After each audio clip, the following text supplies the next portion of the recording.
Não se case com esse homem rico. Vá para casa e veja você mesma, sussurrou a cigana para a noiva atônita.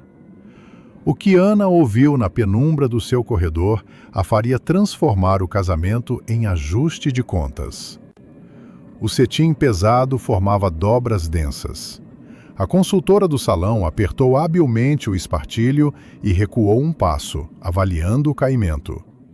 Perfeito, disse ela com polidez profissional. Clássico e elegante. Seu noivo vai ficar encantado. Ana estava sobre um pequeno tablado diante de um enorme espelho de corpo inteiro. O vestido assentava de fato impecavelmente. Custava o que ela ganhava em vários meses de trabalho árduo sobre relatórios financeiros. Mas Rodrigo pagara sem pestanejar. Simplesmente transferiu o valor ao salão e disse: "Escolha o melhor. Minha esposa deve parecer uma rainha."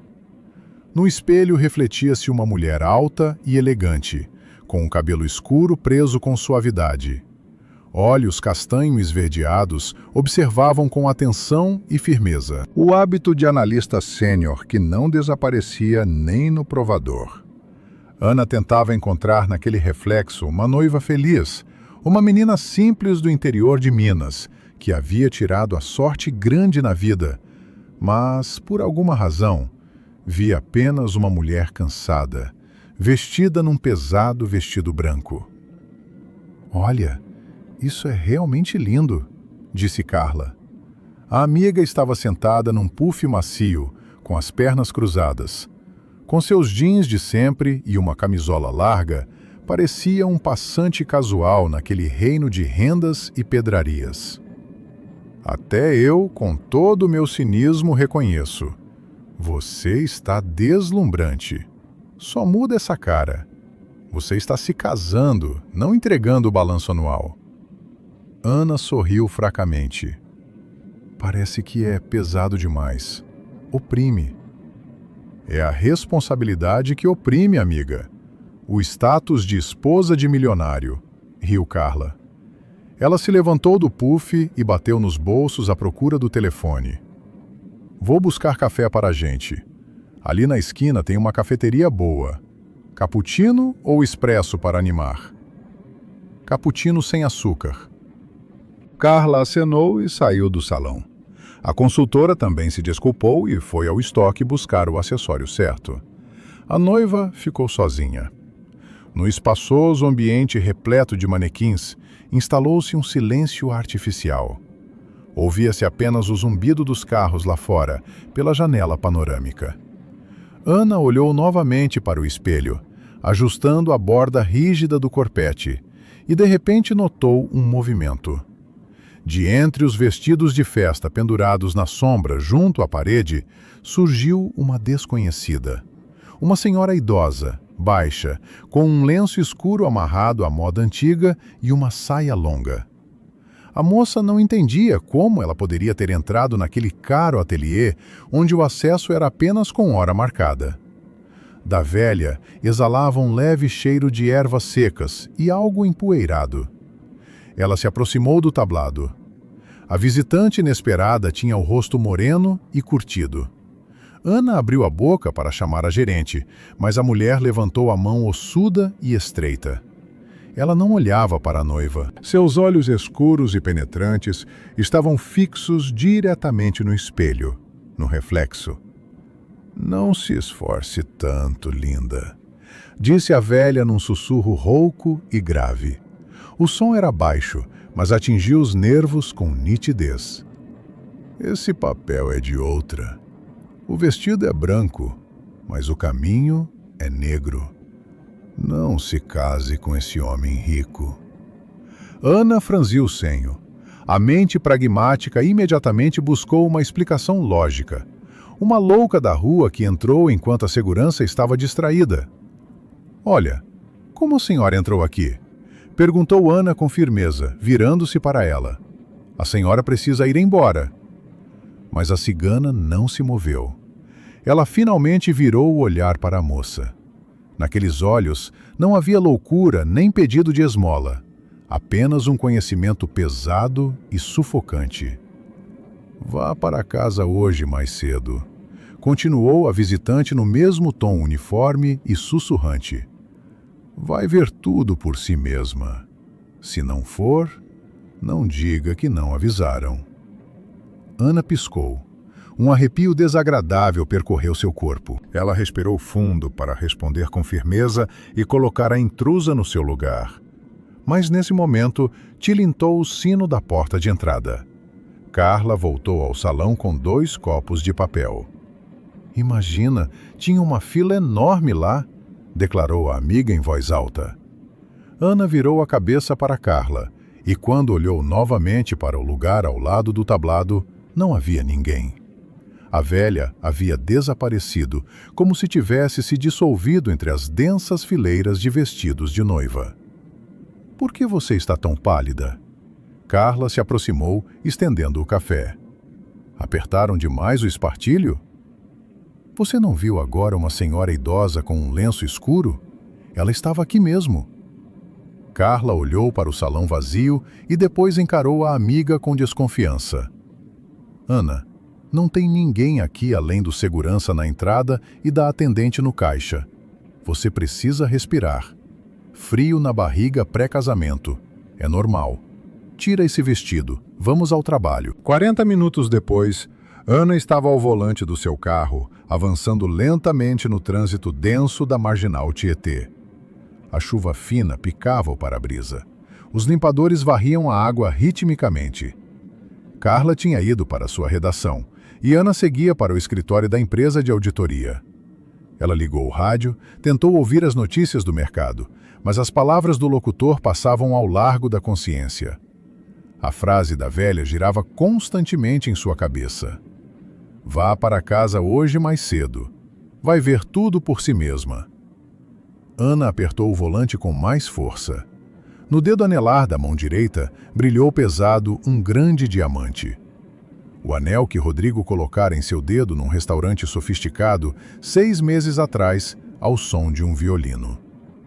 2 anos atrás, quando se conheceram numa feira de imóveis comerciais, Ana não acreditara na própria sorte. Rodrigo Monteiro, um empresário sólido e autoconfiante. Ele cortejava como só se vê no cinema, sem pressa, com grandiosidade, resolvendo qualquer problema dela com um único telefonema. A metade feminina do escritório fervilhava de inveja. A contabilidade acompanhava Rodrigo com o olhar quando ele passava a buscar Ana depois do trabalho, num SUV preto e reluzente. Você tirou a sorte grande, Ana, suspiravam as colegas. Um homem assim, rico, generoso, e olha como ele te olha. Para uma menina do interior de Minas, filha de professores simples de matemática e português, isso parecia mesmo um conto de fadas. Ana estava acostumada a conquistar tudo com muito esforço. Ela mesma havia passado no vestibular de uma faculdade na capital, abrido seu próprio caminho de assistente júnior a analista sênior. Ela mesma financiara um apartamento de 3 quartos em bom bairro e o quitara antecipadamente. Era uma mulher forte. E de repente surgiu Rodrigo, que simplesmente chegou e a cobriu com seus cuidados. Você não precisa mais carregar tudo sozinha, minha garota. Relaxa, dizia ele, beijando-a na cabeça. Ana havia relaxado. Quase. A deformação profissional se fazia sentir. Como analista, ela estava habituada a trabalhar com números, a procurar inconsistências em relatórios de empresas. E no relatório perfeito chamado Rodrigo Monteiro, havia suas próprias zonas cegas, pequenas, insignificantes, mas que iam se acumulando. Ela se lembrou de como Rodrigo sempre saía para outro cômodo ou para a sacada quando sua mãe, Dolores, ligava. Ele explicava que a mãe gostava de longas conversas e que ele não queria entediar Ana com fofocas de família. Lembrou que em 2 anos ela não tinha visto nenhum amigo de infância ou da faculdade dele. Apenas sócios de negócios, cujos rostos mudavam com muita frequência. Sou uma pessoa fechada, Ana. Não preciso de ninguém além de você e da mamãe. Ele respondia às suas perguntas. E a própria Dolores? Ana fez uma careta involuntária ao lembrar da futura sogra. A mulher havia se mudado de Porto Alegre para São Paulo para ficar perto do filho. Refinada, sempre com o cabelo impecável e um colar de pérolas no pescoço. Ela chamava Ana de minha filha, mas dessa palavra emanava um frio intenso. O olhar de Dolores sempre deslizava de forma avaliadora, como sobre um móvel que trouxeram para casa. Ana estacionou o carro perto do centro empresarial. Bobagem, são só os nervos. A velha senhora no salão simplesmente estava confusa. Ou era alguma forma de pedir dinheiro? Rodrigo está agora numa reunião com investidores. Ele mesmo escreveu há meia hora. O que ela poderia ver em casa? Um apartamento vazio.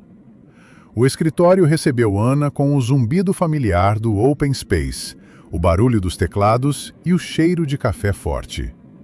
Ela foi até sua mesa, ligou o monitor e abriu a planilha do novo cliente.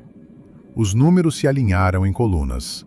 Ana começou a conferir os indicadores trimestrais: débito, crédito, saldo. Por 20 minutos, ela percorreu os dados mecanicamente, mas o foco fugia constantemente. As linhas flutuavam diante de seus olhos. Esse papel é de outra. Ela se apanhou relendo a mesma fórmula pela 5ª vez, sem conseguir entender sua lógica. A cabeça estava nebulosa. Ana Carolina, você está bem? A voz soou de cima. Ana se sobressaltou e ergueu a cabeça. Ao lado de sua mesa estava Renata, a chefe de departamento. Uma mulher severa de 52 anos, num impecável terno azul escuro. Renata não tolerava desculpas de ninguém, mas tratava Ana com um respeito tácito por sua dedicação. Renata olhou para a tela do monitor, depois para o rosto de sua subordinada. Você somou as despesas de transporte com os impostos na 3ª coluna? Observou a chefe secamente. Para um estagiário seria perdoável. Para uma analista sênior é um diagnóstico. Você está pálida. Ana deletou rapidamente a fórmula errada, sentindo-se envergonhada. Me desculpe, Renata. Estava distraída. Amanhã preciso confirmar o cardápio no restaurante. As listas de convidados. Ainda essa prova do vestido de manhã. Minha cabeça está girando. A chefe suavizou levemente o tom. A agitação pré-casamento é a pior inimiga da concentração. Feche o balanço desta planilha, desligue o computador e vá para casa. Mas ainda tenho 2 relatórios. Você vai cometer ainda mais erros neles, e eu terei que gastar tempo procurando. Vá, Ana Carolina, descanse. A noiva não deve parecer tão esgotada. Ana acenou com a cabeça. Discutir com Renata era inútil, e forças não havia. Ela salvou os documentos rapidamente, desligou o computador e pegou a bolsa. O caminho para casa levou menos de 1 hora. O trânsito diurno estava quase livre. Ana percorria o caminho para o bairro residencial automaticamente, sem ouvir música, mergulhada em seus pensamentos.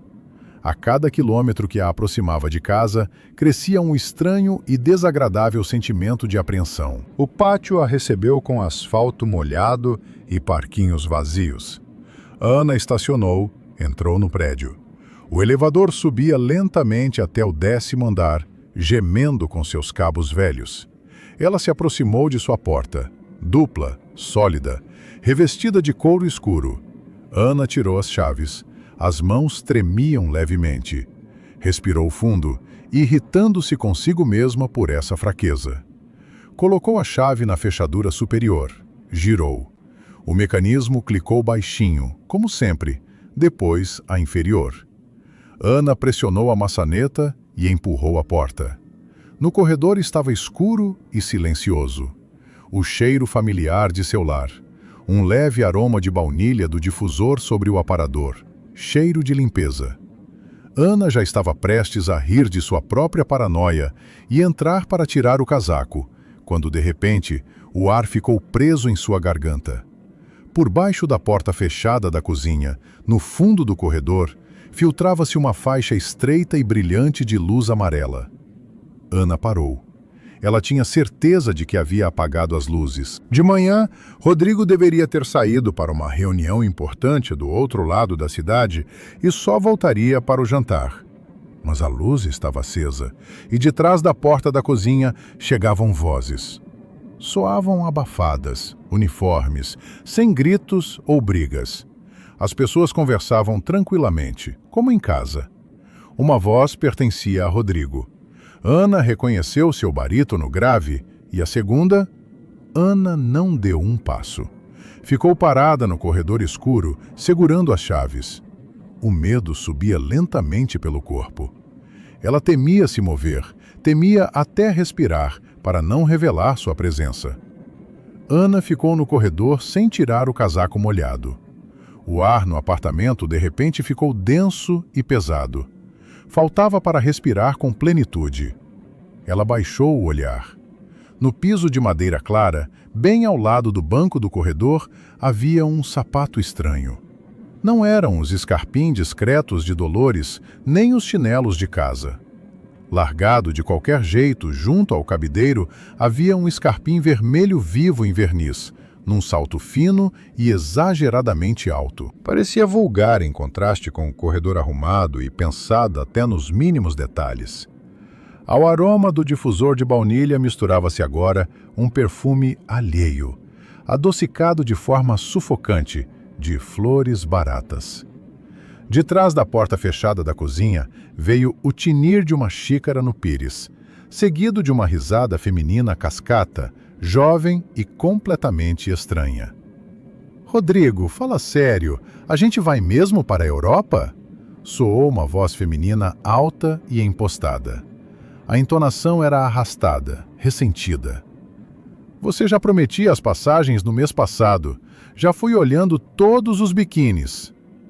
Ana parou. Os dedos que apertavam o chaveiro esfriaram. Rodrigo.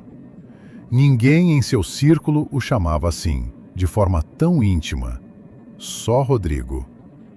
"Tem calma, meu bem", respondeu o conhecido barítono. A mesma voz que de manhã havia desejado bom dia a Ana. Só que agora não havia nela nem ternura aveludada, nem respeito. Soava relaxada, preguiçosa, zombeteira. "Falta um mês. Tudo vai conforme o planejado." "Planejamento", resfolegou a moça. "Cansei de me esconder em kitnets enquanto você fica de rei aqui no apartamento dela."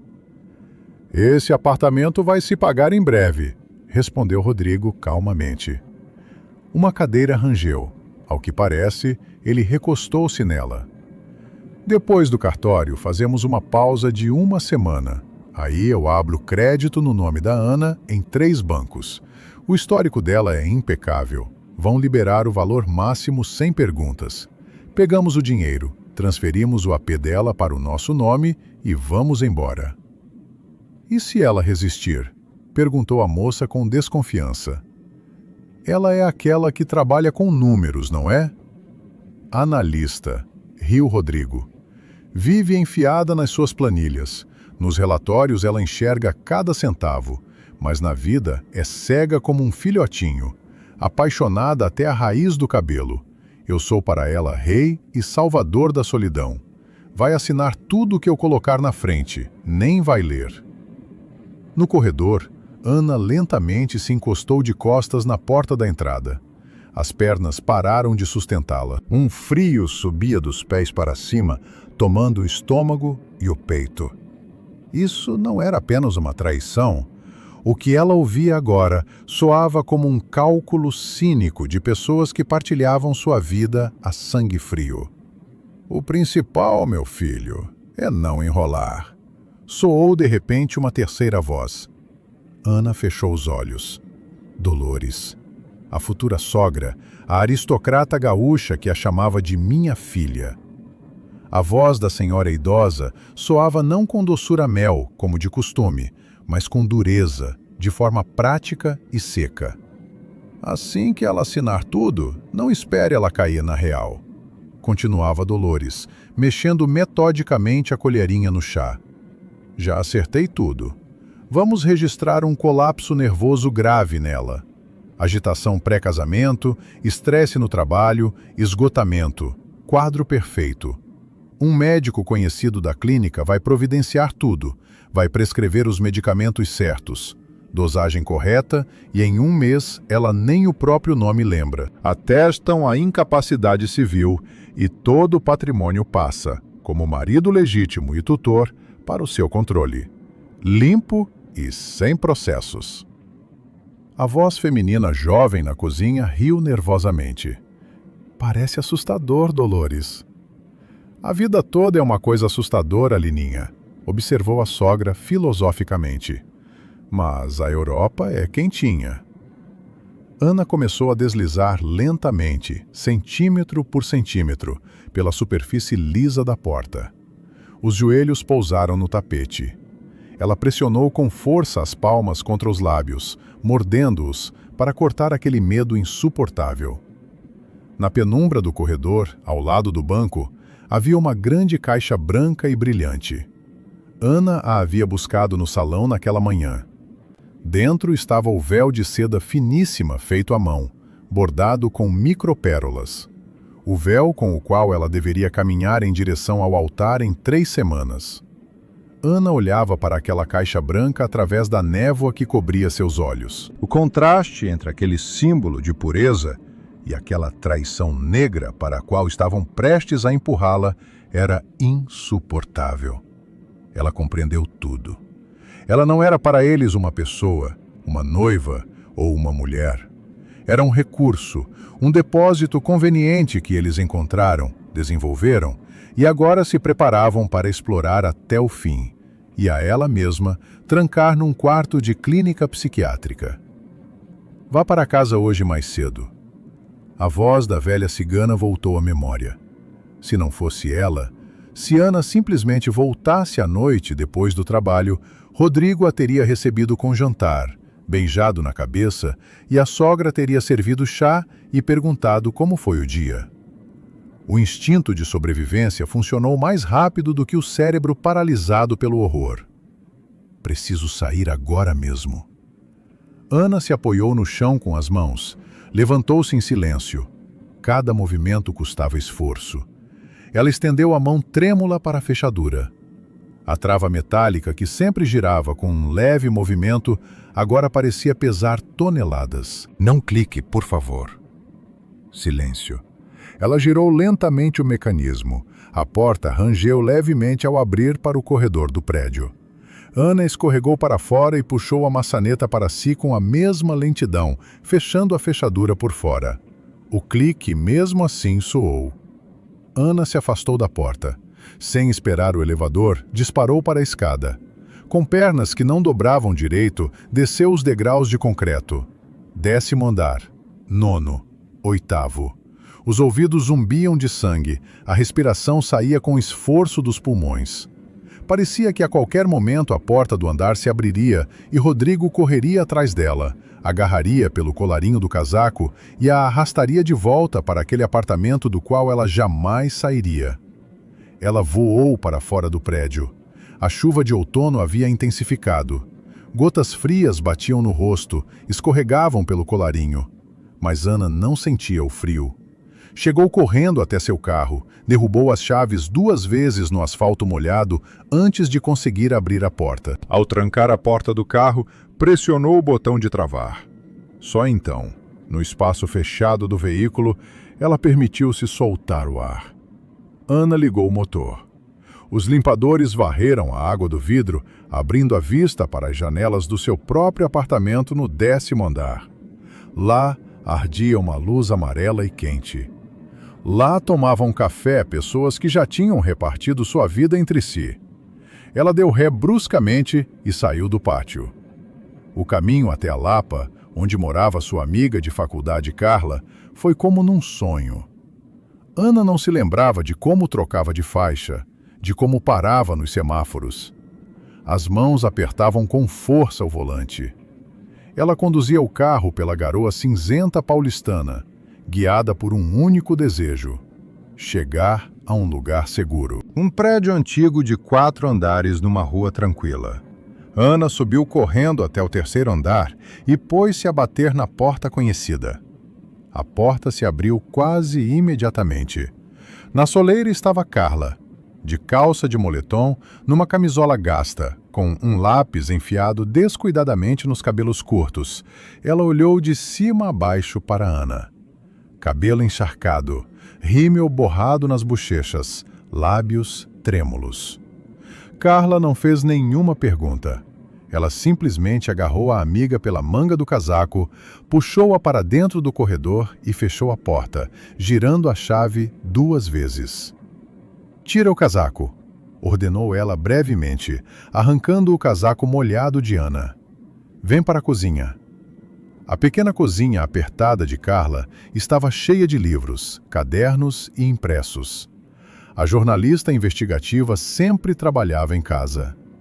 No fogão, chiava amigavelmente uma velha chaleira. Cheirava a tomilho seco, papel velho e algo indefinivelmente caseiro, real. Assim que Ana se sentou no banquinho, ela não aguentou e irrompeu em soluços. Não chorava assim desde a infância. Não eram lágrimas silenciosas, femininas, mas uma histeria pesada. Ana agarrou um pano de prato da mesa e enterrou o rosto nele. Ela tremia de frio e de horror. O enorme gato laranja de Carla pulou em seu colo e começou a ronronar alto, tentando acalmá-la. Ana estava com medo. O medo se misturava com uma raiva ardente contra a própria cegueira. Como ela, analista financeira, uma pessoa que enxerga mentiras em relatórios corporativos multimilionários, não tinha enxergado um monstro em sua própria cama? O peso e o calor do gato agiram de forma sóbria. Ana inspirou convulsivamente, enterrando os dedos no pelo espesso. O tremor começou a recuar gradualmente. Carla estava sentada à sua frente, o queixo apoiado na mão. Ela não acariciava Ana na cabeça, não dizia consolações vazias. Ouvia profissionalmente, como uma investigadora. Seus olhos castanhos atrás dos óculos de armação sóbria estavam concentrados. "Bebê." Carla empurrou uma xícara de chá quente e doce para perto de Ana. "Bebe até o fundo. O açúcar é necessário para o cérebro." Ana deu alguns goles. "Carla, vou à delegacia agora, ao delegado", disse Ana com voz rouca, erguendo a cabeça. "Vou fazer um boletim. Eles querem me encher de remédios. Isso é ameaça à vida, é estelionato." "Para." Carla levantou a mão, cortando-a bruscamente. A jornalista recostou-se na cadeira e cruzou os braços. "Liga a cabeça, Fonseca. Você é analista ou novata de romance? Com o que você vai à delegacia?" "Eu ouvi tudo." "Você ouviu vozes na cozinha?" Carla recortou cada palavra. "Tem gravação?" "Não." "Tem documentos sobre esses créditos?" "Não." "Tem receituários dos remédios?" "Não." Ana piscou desorientada. "Sem nenhum mas. Se você aparecer agora na delegacia, sabe o que vai acontecer? O delegado vai registrar o boletim porque é obrigado. Rodrigo será chamado para uma conversa. Ele vai colocar seu melhor terno, fazer a cara de noivo preocupado e amoroso e vai dizer: "Entende, minha noiva está exausta antes do casamento. Está havendo conspiração em todo lugar. Estávamos até pensando em levá-la a um médico." Carla se inclinou sobre a mesa, olhando Ana direto nos olhos. "E pronto, Ana. Ele sai ileso. E a mãe dele contrata advogados na hora e entra com uma contra-ação por calúnia. Mais ainda, você vai jogar na mão deles.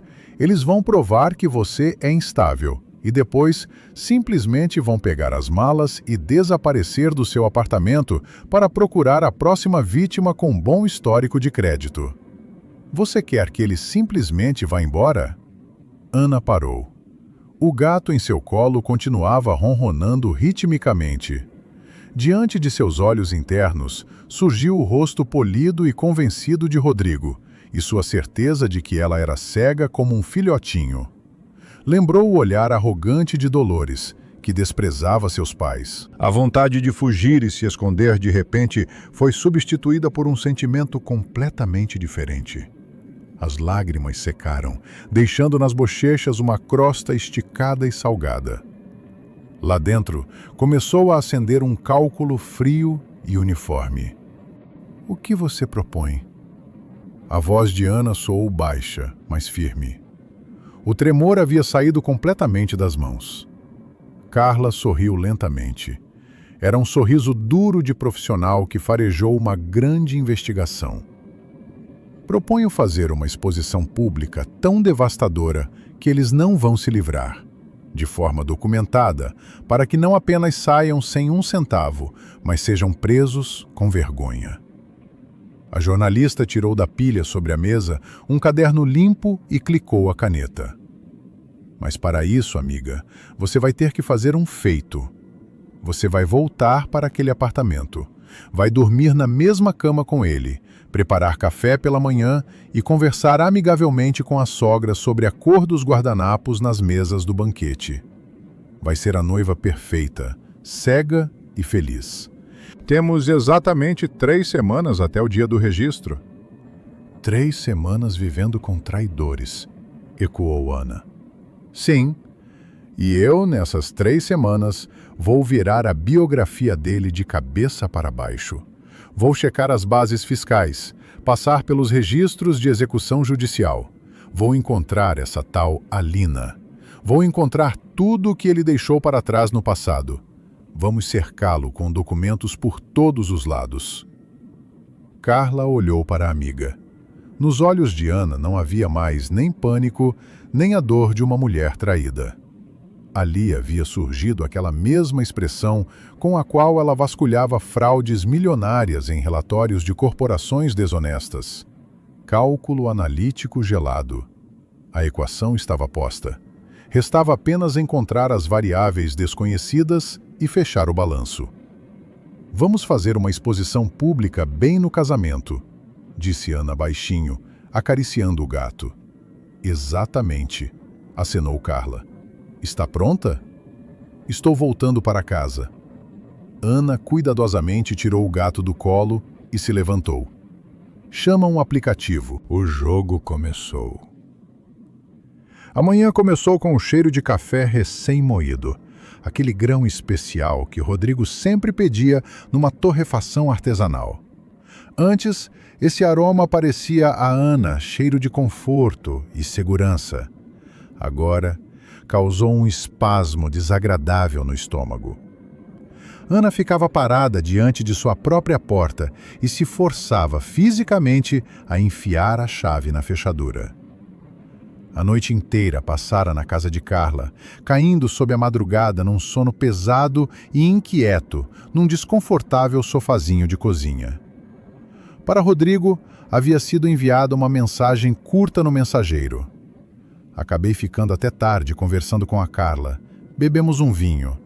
Vou ficar aqui para não te acordar no meio da noite. A resposta chegou só pela manhã. Claro, meu bem, te espero em casa. Ela girou a chave e entrou no corredor. Rodrigo saiu da cozinha. Estava com uma camisa azul clara fresca, impecavelmente passada, calça escura, cabelo arrumado, sem nenhum sinal de barba matinal. Irradiava aquela mesma confiança polida de homem bem-sucedido, na qual Ana havia caído um dia. Bom dia, dorminhoca. Ele sorriu suavemente e veio ao seu encontro. Ana mobilizou todos os recursos de seu organismo. Ela forçou os músculos do rosto a relaxar e as comissuras dos lábios a subir. Bom dia, meu amor. Ele se inclinou e a beijou na bochecha. O cheiro do perfume amadeirado dele atingiu suas narinas. A pele de Ana se cobriu de arrepios. O estômago se contraiu novamente. Ela queria empurrar aquele homem, limpar a bochecha, gritar. Mas a analista dentro dela registrou friamente esse estado e ordenou: aguente. Ela ergueu a mão e tocou levemente seu ombro, imitando um carinho habitual. Como foi o papo? Perguntou Rodrigo, voltando para a máquina de café. Discutiram a cor dos guardanapos nas mesas do banquete? Isso e a floricultura também, respondeu Ana num tom uniforme, tirando os sapatos. Ela olhava para as costas largas dele e lembrava dos escarpins vermelhos de verniz, naquele mesmo lugar. Com a Carla não tem jeito de discutir. Vou tomar banho, logo tenho que sair para o trabalho. No banheiro, ela abriu a água no máximo, apoiou as mãos na borda da pia e ficou olhando por muito tempo para o espelho. Olheiras fundas. O rosto havia murchado em uma noite. Você vai ter que ser atriz, Ana, disse ela ao seu reflexo. A melhor atriz na peça miserável dele. Durante o dia, o open space do escritório zumbia com seu ritmo habitual de trabalho. Tocavam telefones, zumbiam impressoras, alguém discutia em voz alta sobre deduções fiscais perto do bebedouro. Ana estava sentada à sua mesa, isolada do mundo exterior. Na tela do monitor, brilhava uma complexa planilha de auditoria de um grande varejista. Ali, entre números, fórmulas e macros precisas, Ana se sentia em segurança. Os números não sabiam mentir. Eles não fingiam ser amorosos, não planejavam enviá-la para uma clínica, não levavam uma vida dupla. O trabalho se tornou para ela a única âncora que não a deixava enlouquecer nessa nova realidade. Ela compilou o relatório final, conferiu cada célula e mandou o documento para a impressora. Passos atrás a fizeram se virar. Renata, a chefe de departamento, aproximou-se de sua mesa. No seu invariável terno azul escuro, ela era a personificação viva da austeridade corporativa. A chefe pegou em silêncio as folhas ainda quentes do relatório e começou a examiná-las. Ana esperava, tentando respirar regularmente. Renata terminou de ler a última página, dobrou cuidadosamente as folhas e as pôs de volta na mesa de Ana. Então, olhou atentamente para a subordinada por cima das finas armações dos óculos. Ana Carolina. A voz da chefe estava uniforme, sem as nuances metálicas habituais. Vejo que a agitação pré-casamento a está esgotando. A senhora está, francamente falando, com uma aparência ruim. Ana se contraiu internamente, preparando-se para uma advertência, mas Renata fechou a pasta e olhou para a subordinada com profundo respeito profissional. Vi como a senhora trabalhou nestas semanas de outono. Vi o seu rosto, vi os seus relatórios. Suportar tamanha pressão psicológica e mesmo assim não cometer nenhum erro nos documentos financeiros da empresa? A chefe fez uma pausa. Para isso é preciso ter uma espinha dorsal de aço e controle absoluto da situação. Parabéns, Ana Carolina. Ana saiu do gabinete com o documento nas mãos. Os colegas que souberam da notícia batiam palmas. Carla enviou uma enxurrada de mensagens de parabéns no mensageiro. A vida se arrumava. À noite daquele mesmo dia, Ana estava no carro de Carla, estacionado num pátio fechado perto da Lapa. Carla jogou sobre o painel uma pasta plástica azul volumosa. Então, Fonseca, ouve e aprecia. Eu pesquisei as bases. Nosso empresário bem-sucedido é oficialmente pobre como Jó. Patrimônio no nome dele, 0. O apartamento em que está registrado em Porto Alegre foi vendido há muito tempo. O carro com o qual te leva está em locação de longo prazo. Carla abriu a pasta e tirou várias impressões com selos de registros eletrônicos. 3 anos atrás tinha uma ME, consultoria, investimentos, fachada bonita, fechada por decisão da Receita Federal. Dívidas em execução judicial de quase 400 mil. A maioria são ações perdidas por particulares. Ele pega dinheiro emprestado, formaliza de jeito que ninguém consegue questionar, ou pega em espécie, na base da palavra de honra. Ana pegou os papéis, percorrendo as linhas com os olhos. E quanto a Alina? Perguntou ela sem levantar a cabeça. Carla sorriu e tirou do arquivo uma pilha de fotos mate. Tirei 3 dias de férias, disse ao editor que tinha abscesso e ficaria em casa, mas na verdade trabalhei. Seu amado disse que ontem tinha uma vistoria complicada num imóvel. Rodrigo voltou tarde, cansado. Ficou um tempão contando sobre problemas de ventilação no imóvel do cliente. Ana acenou com a cabeça. Pois bem, eis o imóvel dele. Carla estendeu as fotos. Nas imagens, tiradas pelo para-brisa com boa aproximação, estava Rodrigo. Ele estava parado na entrada de um edifício residencial comum. Ao lado dele, havia uma jovem loira esbelta numa jaqueta curta e botas altas. Na primeira foto, Rodrigo a abraçava pela cintura de forma proprietária. Na segunda, a beijava nos lábios. Na terceira, carregava sacolas das mãos dela para o porta-malas do seu SUV alugado. Ana olhava para os rostos das pessoas que menos de um dia antes haviam discutido em sua cozinha como iriam dividir sua vida. Curiosamente, ela não sentiu nem ciúme nem a mágoa de uma mulher abandonada. Apenas uma repulsa surda. Ela dobrou cuidadosamente as fotos e as colocou de volta no arquivo.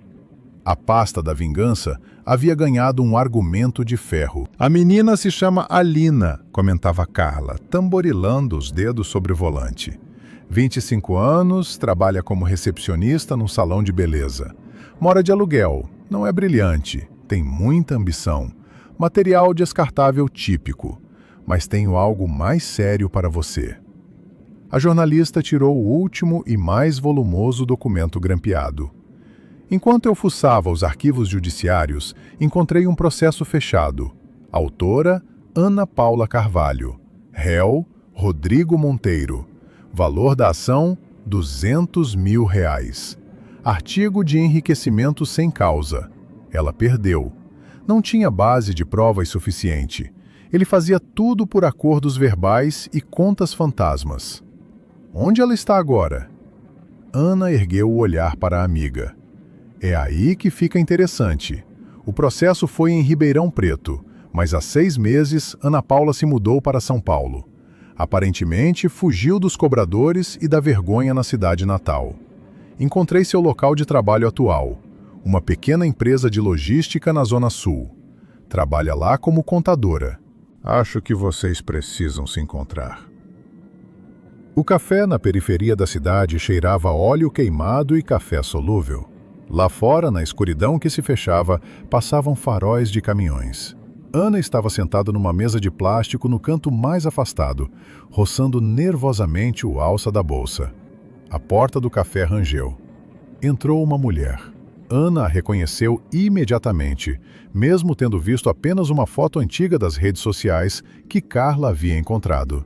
Ana Paula, nos documentos, tinha 35 anos, apenas 3 a mais que Ana Carolina, mas aparentava uns 45. Usava um casaco limpo, mas irremediavelmente antiquado e puído nas mangas. Os ombros curvavam-se, como se carregasse constantemente um peso. Os cabelos opacos estavam presos numa trança fina, mas o que mais impressionava era o rosto, cinzento, com olheiras profundas e olhos absolutamente apagados e exaustos. Ana se levantou. Ana Paula se aproximou da mesa, desconfiante, avaliando a interlocutora. Seu olhar deslizou pelo casaco de lã de Ana Carolina, por suas mãos bem cuidadas. Ana Paula instintivamente escondeu as próprias mãos, com a pele avermelhada de ser castigada pelo vento e unhas curtas e irregulares, nos bolsos. Você é Ana Carolina? A voz de Ana Paula era baixa, quase sussurrante. Sim. Obrigada por ter vindo, Ana Paula. Por favor, sente-se. Pedi chá. Ana Paula sentou-se na beirinha da cadeira. Ela envolveu a xícara quente de cerâmica com as 2 mãos, tentando se aquecer.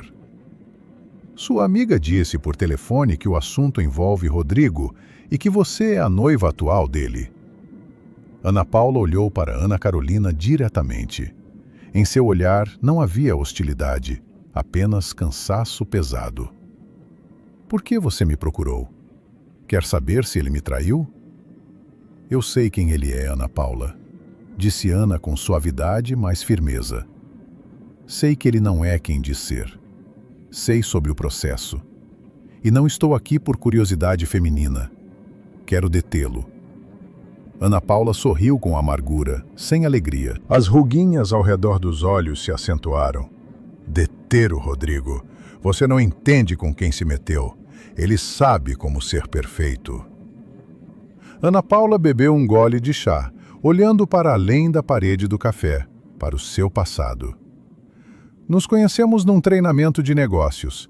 Eu era contadora-chefe numa empresa, ganhava bem, estava juntando para ampliar minha moradia. Ele entrou na minha vida tão suavemente. Sabe, sou órfã. Acostumei a resolver tudo sozinha. E aí, ele resolvia qualquer problema. Quando fiquei de cama com uma pneumonia grave, ele ficou 1 mês em casa comigo. Fazia caldos, me alimentava com colherinha, ficava de plantão ao meu lado. Achei que homens assim existiam só em filmes antigos. Eu não conseguia respirar sem ele. Ana Paula calou-se. Seus dedos avermelhados apertavam com força a xícara. Ana ouvia, sentindo um arrepio percorrer sua pele. O roteiro havia sido escrito com papel carbono. Cuidado perfeito. Salvador, cúpula de segurança. E depois, continuou Ana Paula baixinho, os negócios dele começaram a ter problemas. As contas foram bloqueadas. A mercadoria ficou retida na alfândega. Ele corria o risco de ser preso. Ele chorava, Ana. Ele ficava sentado na minha cozinha, com o rosto escondido nas mãos, e chorava. E dizia que não queria me envolver, que era melhor desaparecer para não estragar minha vida. E fui eu mesma, entende? Fui eu mesma que ofereci ajuda.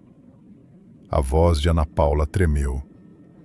Dei a ele todas as minhas economias e depois fiz em meu nome 2 grandes financiamentos. Ele dizia que era por 1 mês. Tínhamos tudo acertado no verbal. Estávamos nos preparando para casar. Assim que o dinheiro caiu nas contas transitórias dele, ele desapareceu. Simplesmente deixou de existir. Ana Paula ergueu os olhos para Ana Carolina.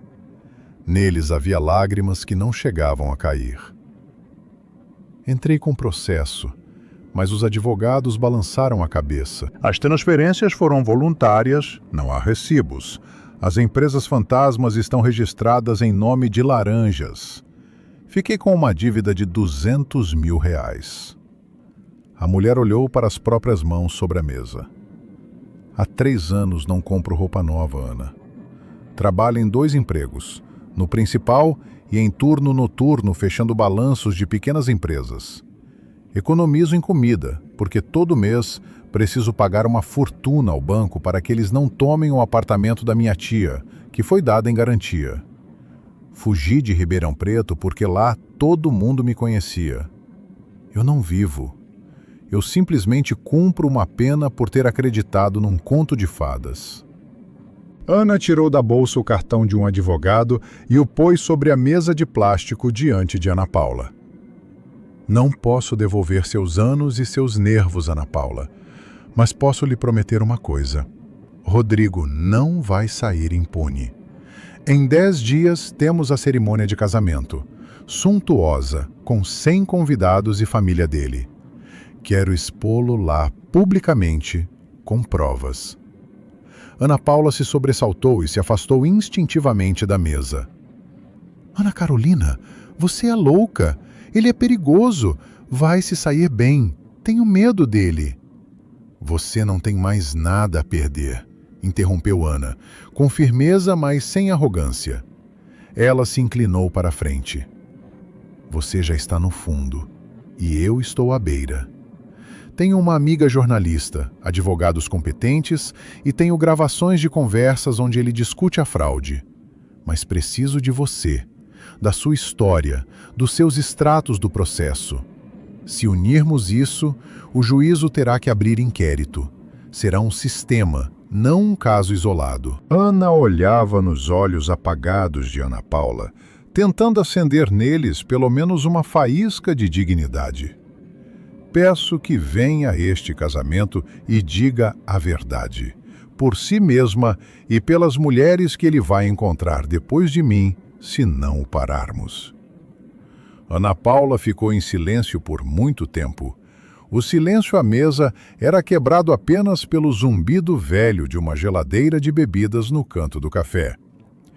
Os dedos de Ana Paula soltaram lentamente a xícara vazia. Ela voltou o olhar para o cartão, depois para o rosto de Ana Carolina, no qual se lia uma vontade inabalável. Os ombros curvados da mulher no casaco velho se endireitaram quase imperceptivelmente. O medo em seus olhos recuava lentamente, cedendo lugar a uma determinação pesada e conquistada. Certo. A voz de Ana Paula soou firme, sem o sussurro de antes. Vou. Me diga onde e quando. A volumosa pasta de plástico azul pousou sobre a mesa da cozinha, quase derrubando a xícara de chá. Rodrigo a empurrou em direção a Ana com 2 dedos e um sorriso leve, quase entediado. O que é isso? Ana tirou o olhar do monitor do notebook de trabalho, simulando uma leve surpresa.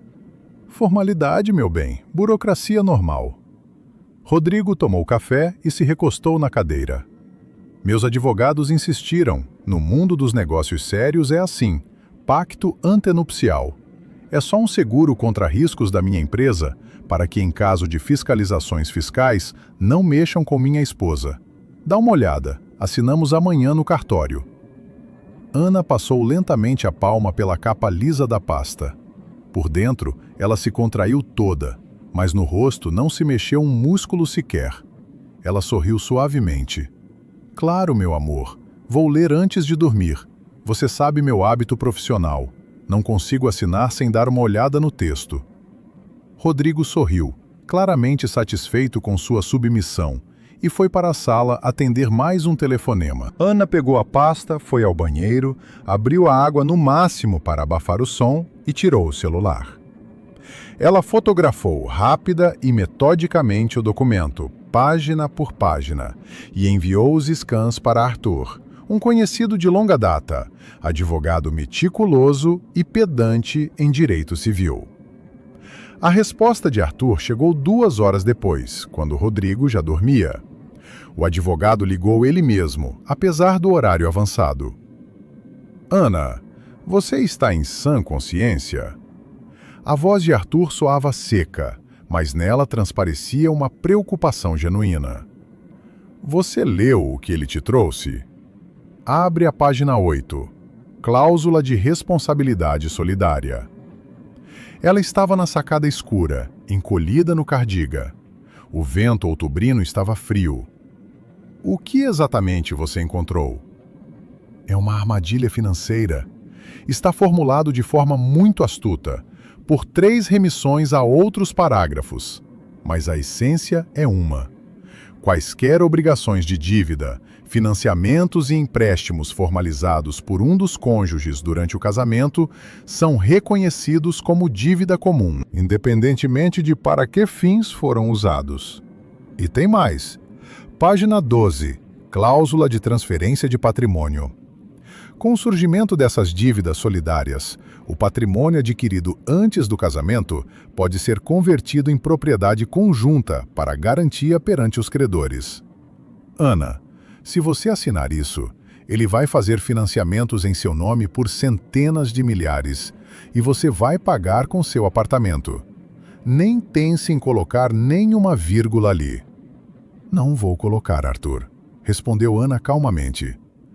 Me faça um parecer jurídico oficial sobre essas cláusulas, com o carimbo do seu escritório. Vou precisar daqui a alguns dias. Ela encerrou a chamada. O vento gelado açoitava os cabelos. O documento na pasta era o elo final que comprovava a crueldade calculada de Rodrigo. Ela voltou ao apartamento e guardou cuidadosamente o pacto antenupcial na gaveta debaixo da escrivaninha, com os demais materiais da pasta da vingança. Na véspera do casamento chegaram os pais de Ana. Pedro e Maria do Carmo viajaram de Campinas num trem da manhã. Professores simples e quietos. Eles haviam trabalhado a vida toda na escola. Ana foi buscá-los na estação, abraçou-os com força e os levou para casa. O pai, com seu eterno paletó passado, olhava encabulado a decoração cara do apartamento que Rodrigo havia recentemente complementado com luminárias de design. A mãe remexia-se, tirando da velha bolsa de viagem os mimos. Potes de geleia caseira embrulhados cuidadosamente em jornal, maçãs desidratadas e um jogo de toalhinhas de crochê que vinha trabalhando nos últimos 2 meses. O jantar estava marcado para as 7 da noite. Rodrigo chegou pontualmente, trouxe um bolo grande e sorria deferentemente para os futuros sogros. Meia hora depois, chegou Dolores. A sogra deslizava até a cozinha, espalhando ao redor um aroma denso de perfume de pó. Vestia um traje verde esmeralda escuro e um invariável colar de pérolas. Ela percorreu os pais de Ana com o olhar como se avaliasse a limpeza de uma faxina. Boa noite. Dolores, graciosa, tomou a cadeira na cabeceira da mesa, que Rodrigo apressou-se a afastar. Enfim nos encontramos em família. Maria do Carmo, um pouco intimidada por aquela maneira de ser da capital, sorriu e empurrou um potinho de vidro na direção da sogra. Sirva-se, Dolores, geleia de framboesa. A gente mesmo colheu, fez receita antiga, ótima para a gripe. Dolores baixou o olhar para o pote. Ela o pegou com 2 dedos, como se contivesse algo pegajoso e desagradável, e o afastou devagar para a beira da mesa. Nossa! Para que essas alegrias do interior? Maria, me perdoe, não me lembro do seu sobrenome. O Rodrigo está acostumado com outra culinária. Restaurantes e doces finos, sabe, formam certos hábitos alimentares. Com açúcar de pote, só vem azia e problemas de saúde. Ana sentiu os músculos das costas se tensionarem. Pedro tossi e baixou os olhos para o prato. Maria do Carmo retirou as mãos para o colo, desorientada. A gente só queria dar de coração, disse a mãe de Ana baixinho. O coração é lindo. Dolores tamponou os cantos dos lábios com o guardanapo, sem ter comido nada ainda. O principal é que ele combine com a sociedade. Claro que meu filho está levando a Aninha por nobreza de caráter. Nós, em Porto Alegre, estamos acostumados a frequentar outros círculos. Intelectualidade, professores de faculdade, diplomatas. Vocês entendem, a diferença é evidente. Mas o amor é cego, como diz o povo. Não se preocupem, vão se acostumando à capital com o tempo. A Aninha é esperta, aprende rápido a se comportar no meio certo. Um silêncio pesado pairou sobre a mesa. Só se ouvia o suave zumbido da geladeira. Rodrigo nem tentou deter a mãe. Cortava impassível um pedaço do bolo, com toda a sua postura mostrando que concordava com cada palavra dela. Ana sentava de frente para a sogra. Por fora, estava absolutamente calma, mas embaixo da mesa, a mão esquerda cerrou com força. Ana sentiu a dor na palma causada pelas unhas. Ela olhava para o pai humilhado, que a vida inteira havia ensinado filhos honestamente, para a mãe, que havia feito aquelas toalhinhas de crochê de madrugada para agradar os novos parentes da filha, e para aquela golpista, toda enfeitada, que planejava interná-la num sanatório. Aguente, ordenou a si mesma. Aguente. O veredicto deles já está assinado. Ela abriu lentamente o punho embaixo da mesa, pegou sua xícara e disse com voz uniforme: A senhora tem razão, Dolores. Aprendo muito rápido. A senhora nem imagina o quão rápido. A sogra sorriu com autossatisfação, não captando o sentido oculto, e mudou a conversa para o fotógrafo do casamento. O jantar terminou pesaroso. Pedro e Maria do Carmo, alegando cansaço de viagem, recusaram ficar para a pernoite e foram para a pousada reservada. Ana os acompanhou até o táxi. Abraçou por muito tempo o pai no vento fresco, extraindo forças do seu apoio silencioso. Mais tarde naquela noite, Rodrigo foi ao banheiro. O apartamento se encheu do barulho da água correndo. Ana foi até a cozinha. Fechou bem a porta. Certificando-se de que o barulho da água não havia parado, ajoelhou-se perto da geladeira. Na fresta estreita entre a parede e o painel traseiro do eletrodoméstico, estava colado com fita dupla face um minúsculo gravador. Carla o havia comprado num mercado de eletrônicos especialmente para esse fim. Ana destacou o aparelho, foi rápido à mesa da cozinha e abriu o notebook de trabalho. Conectou o cabo. Na tela surgiu uma pasta com arquivos de áudio. Nas últimas 2 semanas, o gravador havia registrado dezenas de horas de conversas vazias, barulho de chaleira e tinir de pratos. Mas ali, no meio desse lixo, estavam 3 breves conversas de Rodrigo com a mãe e uma ligação para a Alina. As mesmas conversas em que eles discutiam abertamente as dosagens dos medicamentos, a partilha do patrimônio e os financiamentos. Ela selecionou os arquivos necessários e clicou em copiar. Na tela, surgiu uma janela verde de carregamento. Faltavam 3 minutos. O barulho da água no banheiro servia de fundo confiável. Ana acompanhava a barra verde. 50%. 60%. De repente, o barulho da água parou abruptamente. No apartamento instalou-se um silêncio tenso. Ana lançou o olhar para a tela. 75%. Soou o clique da fechadura do banheiro. A porta rangeu. Pelo corredor, vieram passos pesados e molhados. Rodrigo estava se aproximando da cozinha. 85. 90. Os passos pararam na porta da cozinha. Ao que parece, ele estava enxugando o cabelo com a toalha. 95. 98. 100%. A janela de cópia desapareceu. A maçaneta deu um puxão para baixo. Ana arrancou o cabo do gravador da porta USB, escondeu o aparelho no bolso do cardigan de casa e fechou a tampa do notebook com um baque forte, exatamente 1 segundo antes de a porta se abrir. Rodrigo estava na soleira. Nos quadris enrolava uma toalha de banho grande. Do cabelo molhado pingavam gotas. Ele olhou para o notebook fechado e depois fixou um olhar pesado e desconfiado em Ana. "O que você está escondendo?" A voz soou grave, sem os melosos habituais. Nela transpunha uma cautela fria. "Trabalhando de madrugada em segredo do futuro marido?" Ana sentiu um arrepio. A distância entre eles era de apenas 2 metros. Se ele exigisse abrir o notebook agora, ele veria a pasta com os arquivos na área de trabalho. Ela não desviou o olhar. Lentamente, graciosamente, pôs as 2 mãos sobre a tampa do notebook e sorriu. O sorriso saiu suave e calmo. "Estou te preparando uma surpresa de casamento, meu amor", disse ela com voz uniforme. "Estou escolhendo fotos para um slideshow. Quero que você se lembre deste dia para sempre." Rodrigo fitou o rosto dela por mais alguns segundos. Ele procurava sinais de mentira, medo ou nervosismo, mas a analista sabia manter a compostura. Nos olhos de Ana havia apenas ternura. A desconfiança no rosto de Rodrigo dissolveu-se lentamente, cedendo lugar à autossuficiência habitual.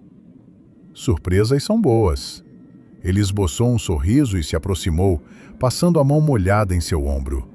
"Adoro surpresas. Vai dormir, workaholic. Amanhã é um dia pesado." Quando ele foi para o quarto, Ana soltou o ar devagar. As mãos tremiam tanto que ela não conseguiu de primeira enfiar o gravador de volta na bolsa. O resto da noite, Ana ficou deitada na beirinha da cama larga, evitando tocar em Rodrigo enquanto dormia. A cabeça latejava, a tensão pesava. Por volta das 2 da manhã, percebendo que o sono não viria, ela se levantou silenciosamente, jogou um casaco por cima do agasalho e foi para a rua. O ar outonal estava frio e úmido. Ana caminhou até a farmácia de 24 horas na esquina da quadra. A luz forte das lâmpadas no interior do estabelecimento feriu os olhos cansados. No caixa havia apenas um comprador, um homem alto, de uns 30 e poucos anos. Usava uma camisola de malha simples, um pouco desgastada, e jeans puídos.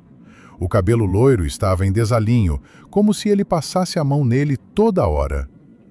Moça, pode me dar aquele band-aid ali também? Sim, o do Homem-Aranha. A voz do homem era grave, mas muito suave, com uma ligeira rouquidão de cansaço. E a barra de chocolate com amendoim? A farmacêutica fez o produto no caixa. O homem começou a pegar a carteira, mas seus movimentos eram desajeitados. Os dedos, ao que parecia, haviam esfriado na rua. Várias moedas escapuliram das mãos e foram rolando pelo piso de cerâmica, espalhando-se em direções diferentes.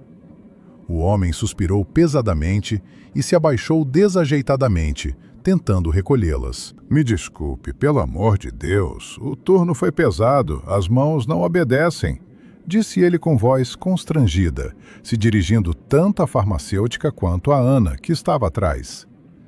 Ana deu um passo à frente, agachou-se, recolheu 2 moedas que haviam rolado para baixo da vitrine e as estendeu ao homem.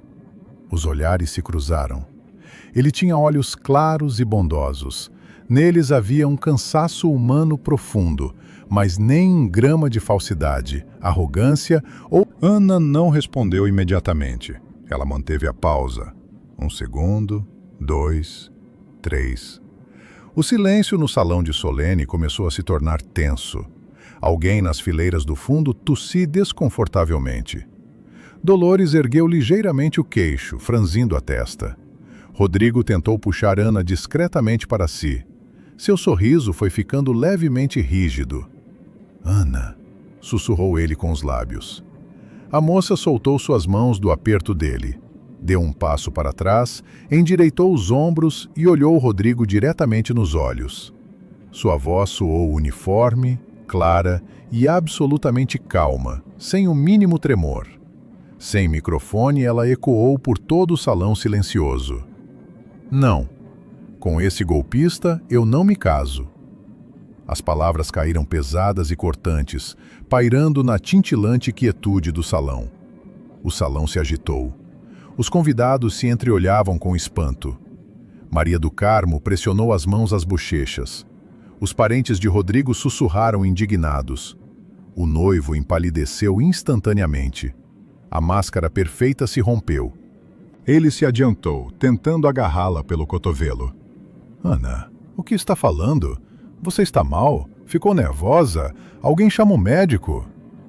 Ele elevou a voz, dirigindo-se ao salão, tentando retomar o controle da situação.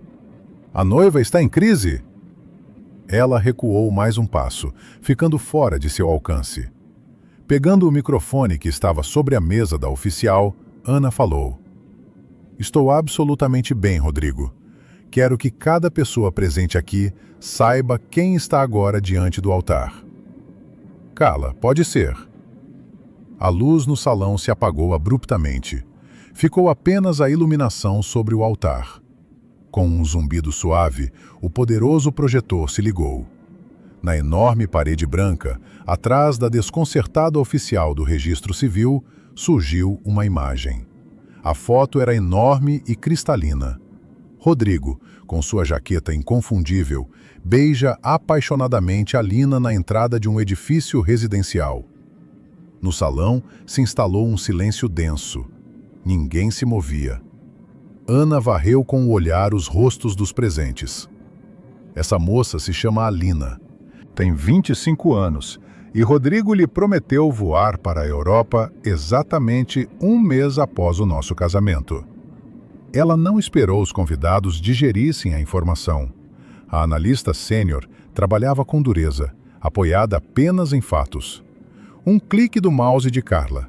Na tela, surgiu um novo slide. Scans das páginas do pacto antinupcial. As cláusulas marcadas em vermelho vivo. Ao lado, o texto ampliado do parecer jurídico com carimbo. Ana aproximou o microfone dos lábios e leu em voz uniforme. Este homem é um golpista matrimonial. Seu objetivo é colocar financiamentos milionários em meu nome e tomar meu apartamento. Pelas fileiras dos colegas correu um rumor de indignação. Pedro levantou-se lentamente do seu lugar.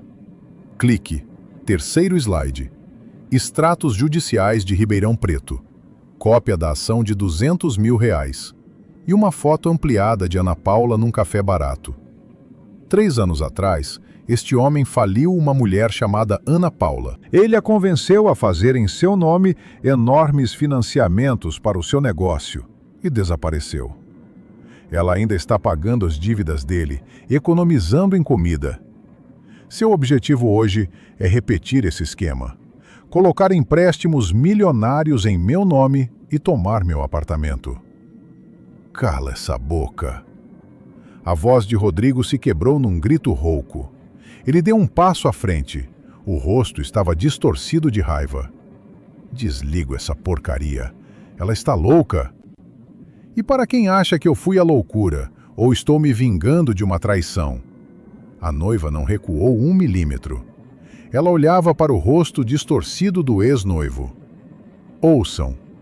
Ela acenou para Carla. A tela se apagou. Das caixas de som potentes do restaurante, cobrindo o barulho lá fora, soou um som. Primeiro uma estática, o tinir de uma xícara, e depois uma voz. A gravação havia sido limpa de ruídos e soava com clareza de cristal. O principal, meu filho, é não enrolar. Assim que ela assinar tudo, vamos registrar um colapso nervoso grave. A voz de Dolores ecoava pelo salão, rebatendo nos tetos altos. Os parentes do noivo pararam, olhando para sua aristocrata gaúcha. Um médico conhecido da clínica vai prescrever os medicamentos certos. Atestam a incapacidade civil e todo o patrimônio passa para o seu controle. A gravação parou. No restaurante instalou-se um silêncio tal que se ouvia as gotas de chuva batendo nas janelas panorâmicas. Então, o salão veio abaixo. As pessoas pulavam das cadeiras. Os colegas de Ana protestavam em voz alta. Os parentes de Rodrigo sentavam com rostos de cera. Alguns apressavam-se a recolher as bolsas, querendo abandonar aquela situação vergonhosa o mais rápido possível. Dolores não aguentou. O rosto foi de branco a vermelho escarlate. O pescoço cobriu-se de manchas vermelhas.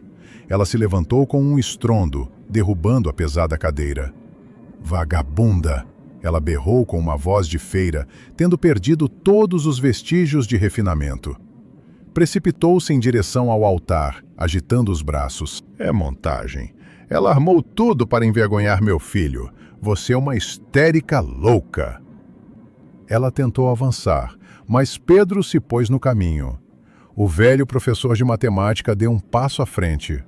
O pai não ergueu as mãos. Ficou ali, firme e inabalável, protegendo a filha com o próprio corpo.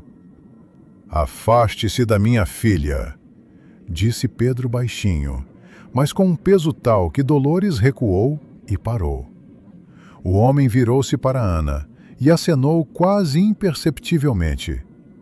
Firme, filha, você é demais. Rodrigo entendeu que tudo havia acabado. A máscara do milionário atencioso havia caído de vez, expondo sua verdadeira natureza. Ele respirava pesadamente. Os lábios se torceram num sorriso maligno e desdenhoso. O ex-noivo se aproximou quase de frente. Em seus olhos não havia mais nenhuma tentativa de jogar, nem medo. Apenas a raiva impotente de um homem desmascarado. Sem mim, você é só um ratinho cinza, Fonseca. Ele sibilou para que só ela ouvisse. Eterna certinha com calculadora no lugar do coração. Eu te dei um conto de fadas, idiota. Você ao menos se sentiu mulher ao meu lado. Quem vai querer você agora? Ana o olhava de cima. Por dentro não havia mais medo nem dor. Apenas vazio absoluto e limpeza. Ela ergueu a mão direita. Com os dedos da mão esquerda, tirou lentamente do anular o pesado anel de diamante. Ela não o pôs sobre a mesa. Virando-se, Ana jogou o anel na direção de Rodrigo. O metal bateu no smoking dele, ricocheteou e rolou com um estalo seco pelo piso. Sua riqueza foi comprada com lágrimas alheias. Ana recortou cada palavra. E eu comprei minha liberdade com a verdade. Suma daqui! Rodrigo cerrou os dentes. Virando-se, ele empurrou brutalmente um garçom assustado que estava no caminho e caminhou com passos rápidos em direção à saída. Atrás dele, encolhendo-se no chale e escondendo o rosto dos olhares dos convidados, apressava-se Dolores. Os parentes já se dirigiam ao vestiário, tentando não olhar uns para os outros, nem para a futura noiva que havia sido preterida. O homem abriu as pesadas portas do restaurante, mas não conseguiu sair. No foyer estavam 2 homens de jaquetas discretas. Um deles, alto, de rosto cansado, deu um passo à frente e tirou do bolso interno uma carteira. Rodrigo Santos Monteiro, sou o delegado Cavalcante, da Delegacia de Crimes Econômicos. Precisamos conversar. Senhora Dolores Monteiro, isso diz respeito à senhora também. Por favor, nos acompanhe até a viatura. Rodrigo parou. Por um segundo os ombros caíram. Toda a sua arrogância desapareceu. Ele acenou em silêncio e avançou para além das portas de vidro. Dolores gemeu baixinho, cobrindo o rosto com as mãos. 10 minutos depois, o salão do restaurante estava praticamente vazio. Os parentes do noivo haviam ido embora. Os chocados colegas se despediam delicadamente.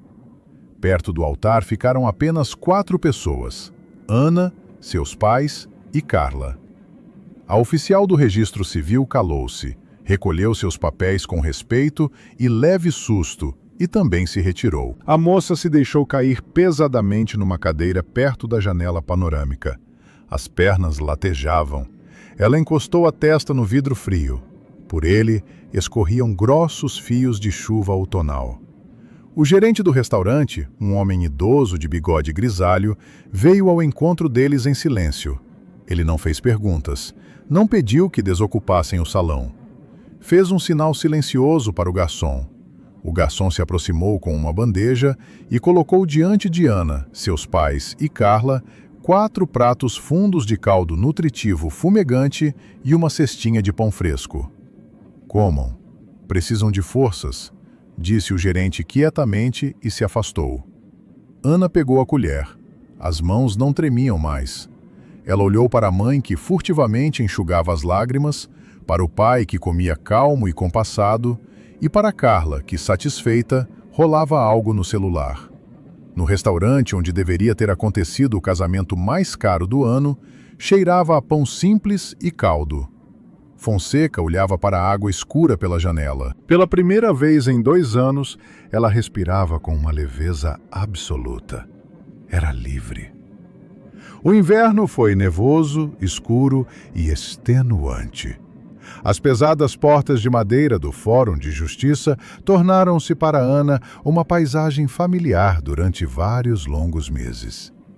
O processo não foi rápido. Os advogados de Rodrigo, contratados com o que restava de suas economias duvidosas, tentavam arrastar o caso, apresentavam intermináveis recursos e exigiam laudos adicionais. Mas o mecanismo da justiça, acionado pelos materiais de prova e pelo testemunho de Ana Paula, já não podia ser detido. Na sala de audiência cheirava a madeira velha, poeira de papéis e cera de parquet. Ana sentava no banco de madeira, imaculadamente ereta, num tailleur cinza severo. Ela prestava declarações com precisão, manejando datas, números e fatos. Quando o advogado de defesa tentou pressioná-la, insinuando que ela era apenas uma mulher ressentida e preterida que havia interpretado mal uma conversa de cozinha, Ana respondeu com frieza glacial. Sou analista financeira com 10 anos de experiência. Interpreto dados, não emoções. Os documentos estão à sua frente. A juíza, uma mulher de meia idade com expressão cansada, acenou então quase imperceptivelmente, mas com respeito. A principal testemunha de acusação foi Ana Paula. Ela vinha às audiências de São Paulo pedindo folga no seu trabalho pesado. A cada nova sessão, Ana Paula parecia se endireitar mais. Na última acariação, a voz dela não tremia mais. Ela descreveu detalhada e passo a passo O esquema pelo qual Rodrigo havia extraído dela R$ 200 mil, escudando-se em cuidados durante sua doença. Os extratos financeiros obtidos por Carla pousaram sobre a mesa da juíza como uma pedra pesada. Os episódios dispersos se fundiram num sistema. Foi exatamente nesse momento que o castelo de cartas de Rodrigo ruiu definitivamente. E não foi Ana quem o derrubou, nem a juíza, nem o promotor. No banco dos réus, ao lado do filho, sentava Dolores. Naqueles meses, não havia restado nenhum traço da refinada aristocrata gaúcha. Os cabelos haviam rareado e perdido volume. O rosto havia murchado e coberto de manchas. O colar de pérolas no pescoço parecia ridículo. Quando o promotor pediu para ela uma pena efetiva por cumplicidade na preparação do golpe, a máscara de Dolores rachou. A mulher percebeu que a velhice confortável às custas alheias estava cancelada, e à frente espreitava uma penitenciária feminina de verdade. Ela se levantou de um salto. As mãos tremiam tanto que ela não conseguia se agarrar à beira do banco. Meritíssima. A voz dela se quebrou num registro alto e lamentoso, ecoando nos tetos altos do tribunal. Não sou culpada. Sou uma senhora idosa e doente. Tenho hipertensão. Tudo foi ele. Ela estendeu o dedo trêmulo e apontou diretamente para o próprio filho. Foi Rodrigo quem inventou tudo. Era ele quem arranjava essas mulheres. Me obrigou a falar sobre a clínica. Disse que, caso contrário, me jogaria na rua. Não sabia nada das contas dele. Sou apenas uma mãe que temia o próprio filho.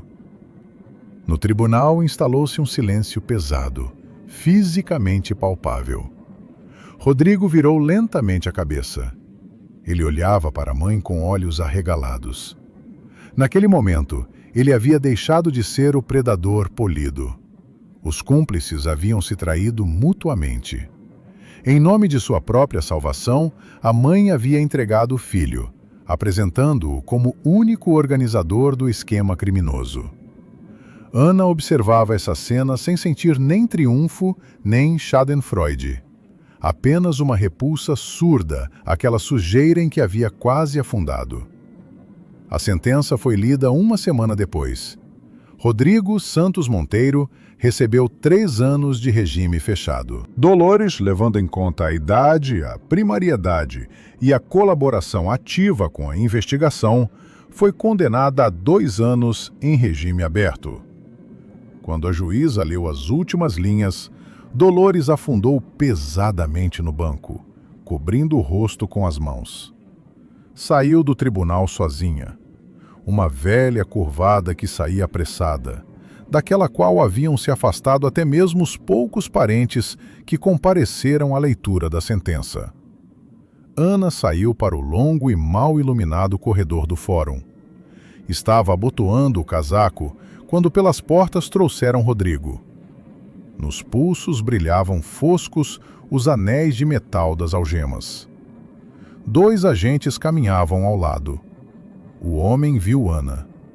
Ele parou bruscamente, fazendo os seguranças darem um solavanco. "Por favor, 1 segundo", pediu ele com voz surda. Os agentes, avaliando a situação, concordaram silenciosamente e afrouxaram a pressão sobre o ombro dele. Rodrigo estava a 2 passos da ex-noiva. O terno caro havia sido substituído por uma malha amassada. Ele parecia menor de altura, mais estreito de ombros. Nas têmporas havia aflorado uma grisalheza genuína, sem tinta. Mas o que mais impressionava era seu rosto. Ele parecia ter sido traído agora pelo ser mais próximo. Pelas bochechas do golpista corriam lágrimas reais e genuínas. Ele não atuava. Naquele momento ele lamentava a vida destruída, as ilusões e o porto seguro que havia perdido para sempre. "Ana." A voz dele se quebrou, tornando-se um lamento miserável. "Ana, me perdoa, por favor." Ele fungou, olhando para ela. "Eu realmente te amei. Depois, honestamente, A princípio pensava só no dinheiro, nas dívidas, mas depois percebi como eu estava bem com você. Você foi a única de verdade em toda aquela sujeira. A única que me aceitava, Ana. A moça o olhava com um olhar longo e calmo. Ela procurava dentro de si um eco, raiva, piedade, ressentimento. Por dentro havia um vazio absoluto. Rodrigo não era mais para ela nem monstro, nem ex-noivo. Era apenas um estranho de algemas que tentara roubar sua vida e agora lamentava apenas não ter conseguido. Ele chorava não por arrependimento perante ela, chorava de pena de si mesmo. Ela não pronunciou uma única palavra, não acenou, não mudou a expressão. Simplesmente se virou e, num passo uniforme e cadenciado, caminhou pelo corredor em direção à saída. A indiferença. Essa é a pena máxima para um homem que se considerava o centro do universo. Poucos dias após a sentença, Carla publicou seu material num grande portal de notícias. A matéria se chamava O Preço da Ilusão. Os nomes haviam sido trocados, mas o esquema estava descrito até os mínimos detalhes. Empresas falsas, isolamento dos amigos, o pacto antenupcial com a cláusula de responsabilidade solidária, o jogo do príncipe perfeito e o acorde final com a clínica psiquiátrica. Até o fim da semana, a matéria havia alcançado mais de 1 milhão de visualizações. Ana estava sentada à noite na cozinha, rolando o feed de comentários sobre o artigo. Eram milhares. Meu Deus, estou lendo e meu cabelo está em pé. Meu ex-marido fazia tudo palavra por palavra. Por pouco consegui me divorciar antes que ele me fizesse tomar um financiamento no meu nome. Obrigada, autora, e a essa corajosa heroína. Amanhã iam me trazer para assinar um contrato assim. Meu empresário insistia que era uma formalidade. Acabei de cancelar o casamento e bloqueei o número dele. Há 3 anos, pago um crédito por um trambiqueiro igual. Meninas, pesquisem sobre eles. Esse artigo salvou a vida de alguém. Fonseca pousou o celular. Ela olhou para as próprias mãos. O sentimento de dever cumprido era palpável, quase físico. Ela não havia apenas punido Rodrigo. Havia se tornado aquele mesmo sussurro premonitório do destino para centenas de outras mulheres, como outrora a velha cigana no salão havia sido para ela. O círculo havia se fechado. Mas morar naquele apartamento, ela não conseguia mais. Memórias demais impregnadas nas paredes. Na cozinha, ela ouvia a risada de Alina. No quarto, lembrava das noites sem dormir ao lado de um inimigo. No dia seguinte, Ana colocou o apartamento à venda. O comprador apareceu rápido. Um jovem casal da região metropolitana que havia gostado muito do bairro. Um mês depois, Ana mudou suas poucas caixas para um novo apartamento de 2 quartos. O bairro era mais simples, o apartamento era menor, mas ali havia janelas enormes voltadas para o leste. De manhã, o quarto se enchia de luz solar brilhante e limpa. De volta do trabalho para o novo lar, Ana entrou numa floricultura perto do metrô. Olhou por muito tempo para as orquídeas e os lírios, e então comprou um robusto vaso de gerânio vermelho numa panela de barro. Pôs a flor no amplo parapeito da janela. Das folhas rígidas esfregadas entre os dedos, emanava um cheiro acre, cheiro de vida verdadeira, sem nenhuma falsidade. A primavera chegou às suas prerrogativas, derretendo a neve suja das ruas. No trabalho, tudo seguia seu curso, mas a tensão havia baixado. Em um dos dias de outubro, Renata chamou Ana ao gabinete. A chefe estava sentada à mesa robusta. Diante dela, havia a impressão daquela matéria, O Preço da Ilusão. Renata não foi por meias. Sei que essa é a sua história, Ana Carolina, disse ela diretamente, apontando com a caneta para as folhas. A jornalista mudou os nomes, mas o título da função e alguns detalhes do trabalho de auditoria são reconhecíveis demais. Ana se tensionou, preparando-se para uma repreensão. Mas Renata fechou a pasta e olhou para a subordinada com profundo respeito profissional. Vi como a senhora trabalhou naquelas semanas de outono. Vi o seu rosto. Vi os seus relatórios. Suportar tamanha pressão psicológica, viver sob o mesmo teto com criminosos, preparar material probatório e, ao mesmo tempo, não cometer nenhum erro nos documentos financeiros da empresa. A chefe fez uma pausa. Para isso é preciso ter uma espinha dorsal de aço e controle absoluto sobre a situação. Ela tirou da gaveta uma portaria em papel timbrado. A partir de segunda-feira, a senhora é nomeada chefe de setor de análise. Preciso nessa função de alguém cuja mão não vai tremer em nenhuma circunstância. Parabéns, Ana Carolina. A moça saiu do gabinete com a portaria nas mãos. A vida se arrumava. Nela havia ordem, reconhecimento, segurança e janelas limpas banhadas de sol no novo apartamento. Mas à noite, quando Ana voltava para casa, pendurava o casaco e preparava o chá, vinha sobre ela um estranho silêncio tintilante. Ela se sentava no parapeito ao lado do gerânio florido e olhava para as luzes da cidade que adormecia. A guerra estava ganha. A justiça havia triunfado. Os vilões foram punidos. A carreira estava em ascensão. A equação de sua vida havia se tornado perfeitamente correta, sem um único erro. Só o frio não ia embora. O lar era seguro, mas absolutamente vazio.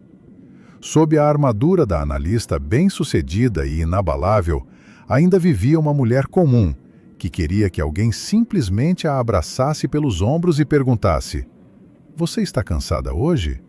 Deixa que eu faça o chá." Ana encostava a testa no vidro frio.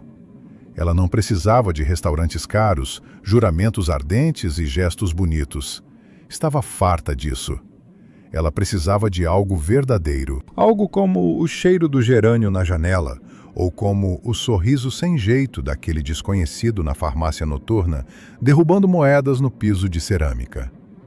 Ela lembrou os olhos claros e cansados dele.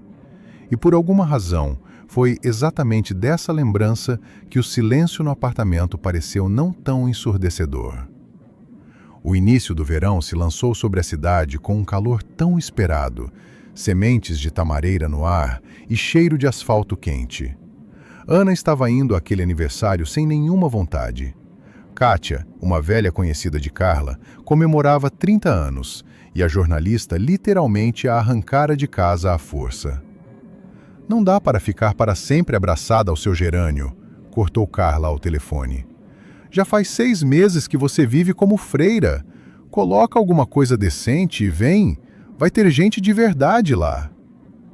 Os convidados agitavam-se na espaçosa sala de Kátia. Discutiam viagens de férias, tintilavam taças e riam. Ana se sentia um tanto à parte. Ela pegou um copo alto de água mineral e foi até uma robusta estante que tomava a parede inteira. Examinar as lombadas de edições antigas era muito mais fácil do que manter conversas banais.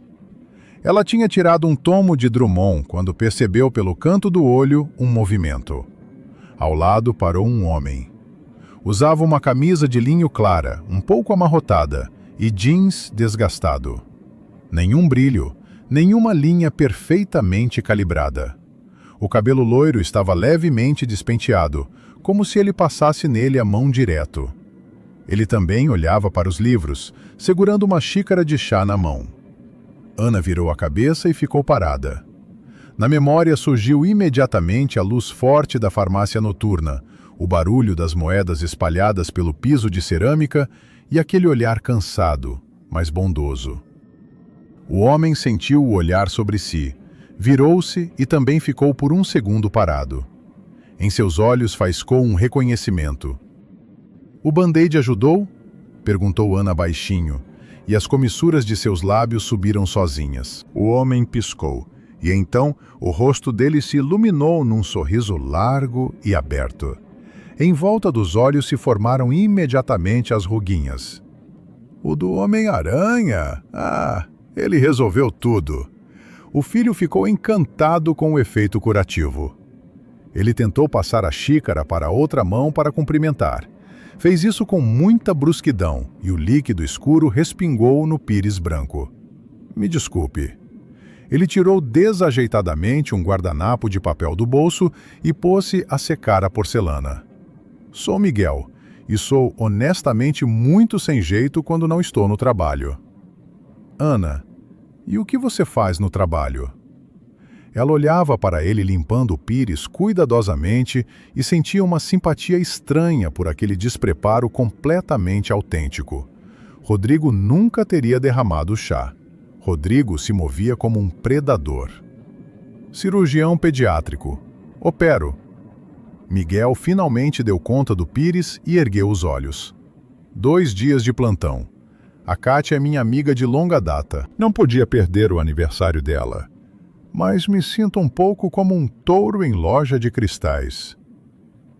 Eles conversaram a noite toda. Ana nem percebeu quando as janelas escureceram e metade dos convidados já havia ido embora. Miguel falava do seu trabalho. Nas palavras dele, não havia fanfarronice nem tentativa de impressionar a interlocutora.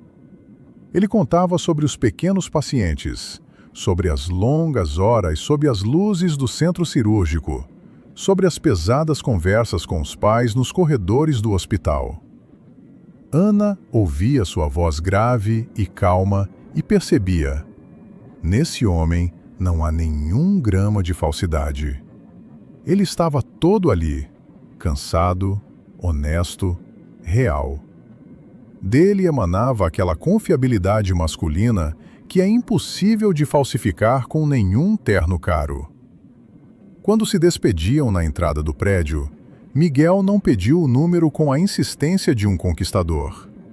Ele passou o peso de um pé para o outro, olhou para ela e disse: Ana, vou ficar muito feliz se você me permitir ligar para você às vezes. Ela ditou o número. Os encontros deles tornaram-se frequentes, mas sem nenhuma pompa.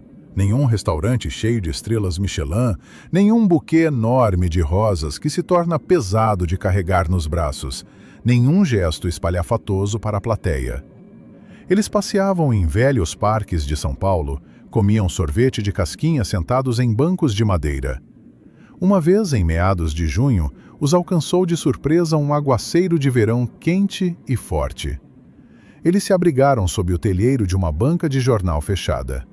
Miguel abriu sobre eles um velho e enorme guarda-chuva preto, e na outra mão segurava 2 copos de café de papel, comprados no trecho coberto.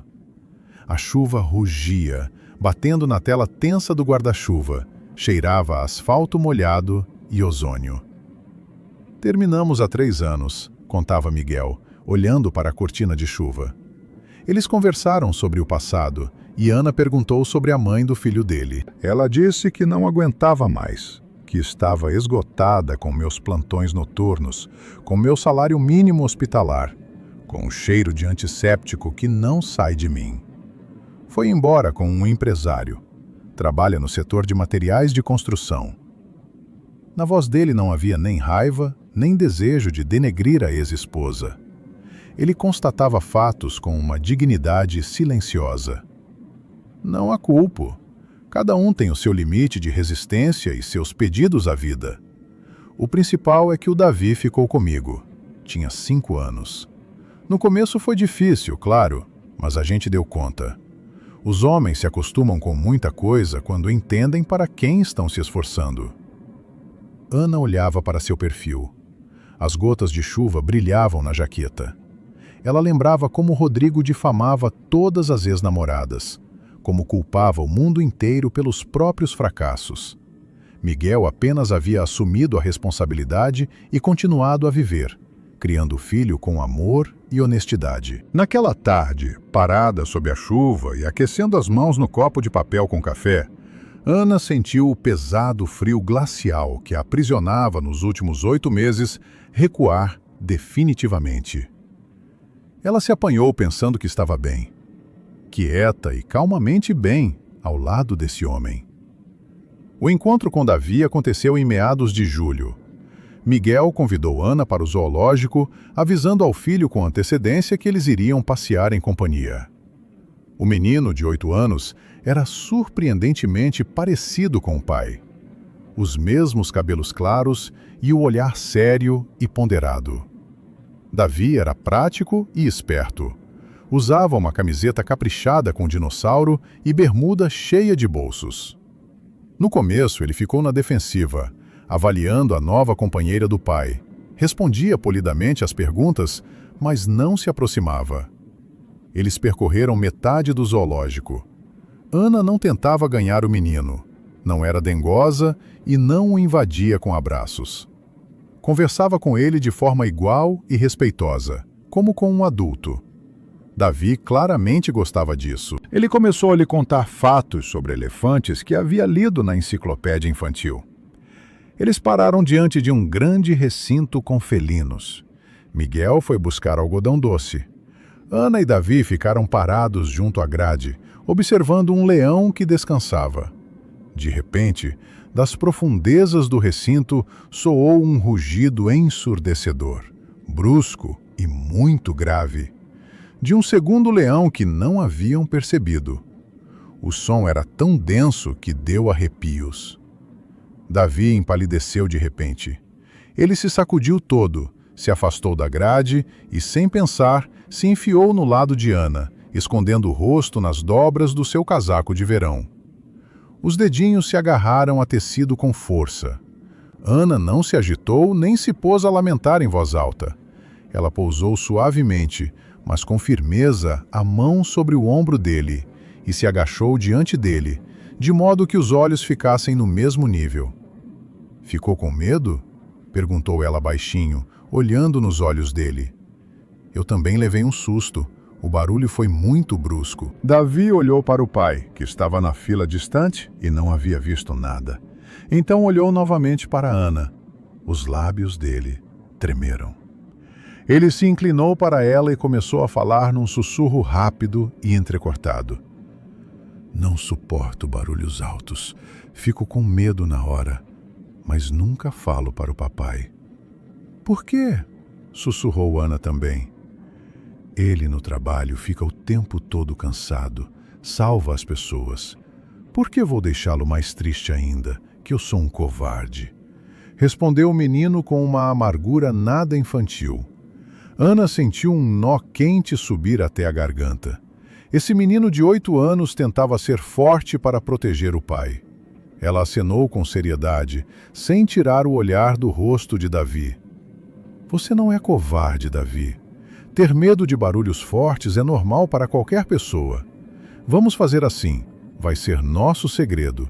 Se em algum lugar ficar alto demais ou assustador, você não precisa explicar nada.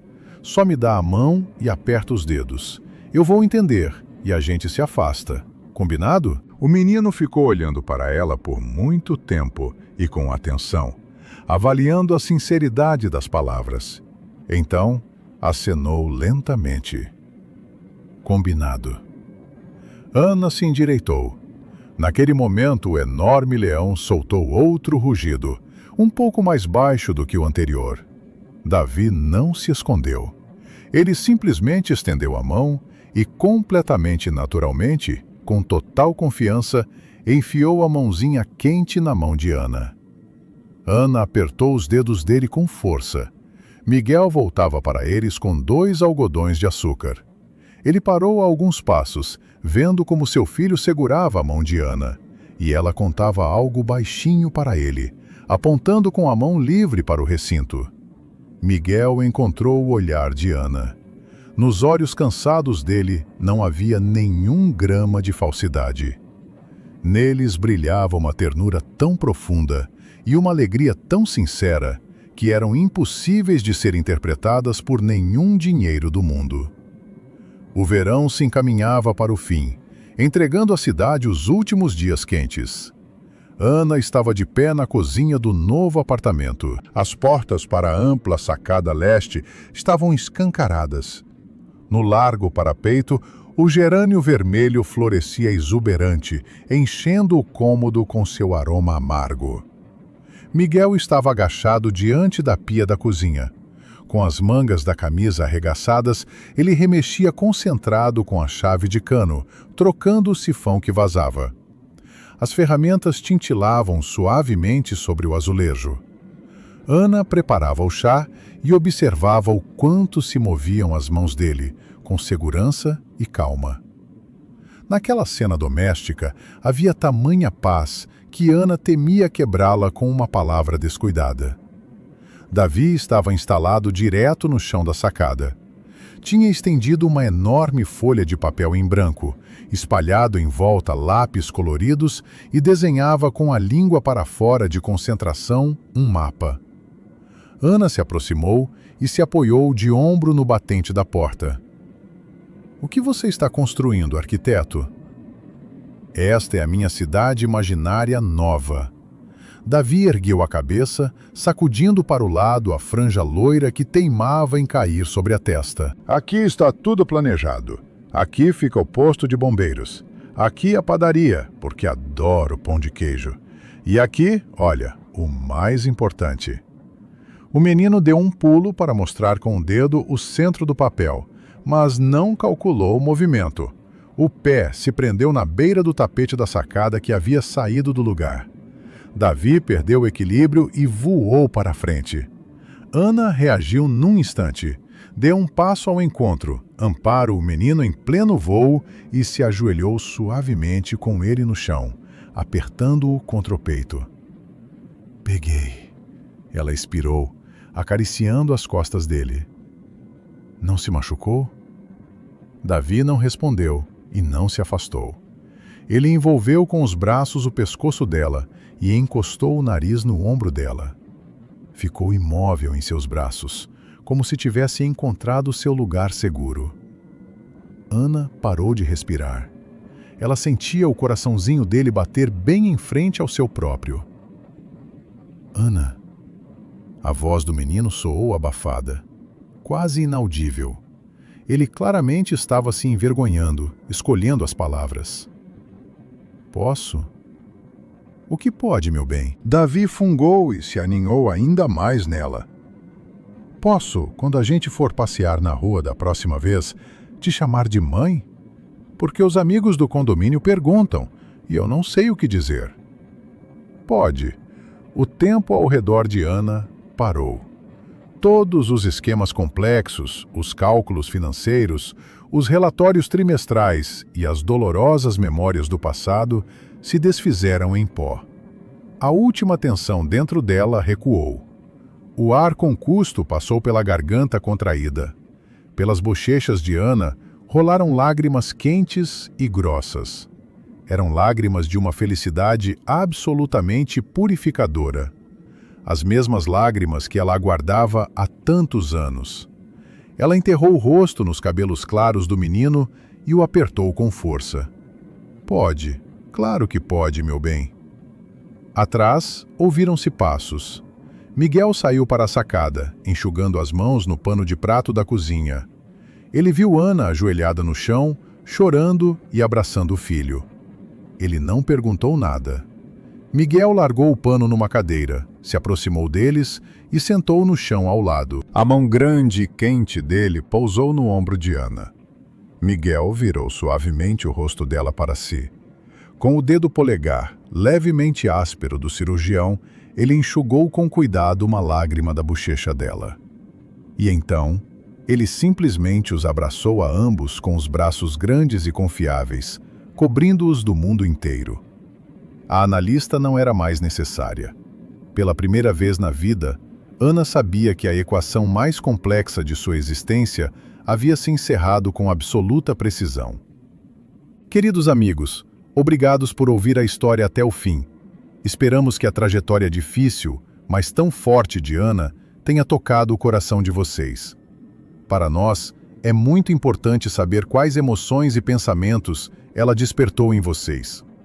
O que acham? Ana teria chegado ao fim e punido Rodrigo publicamente, sem o apoio de sua sábia amiga Carla? E como vocês mesmos agiriam no lugar de Ana, numa situação tão assustadora? Compartilhem a opinião nos comentários. Lemos cada mensagem. Se esta história ressoou em sua alma, deixe o seu like. Esta é a melhor forma de apoiar o canal e ajudar a história a chegar a outros ouvintes. Inscrevam-se para não perder novas histórias comoventes e compartilhem o vídeo com os amigos. Desejem-nos todo o bem, calor e bom humor.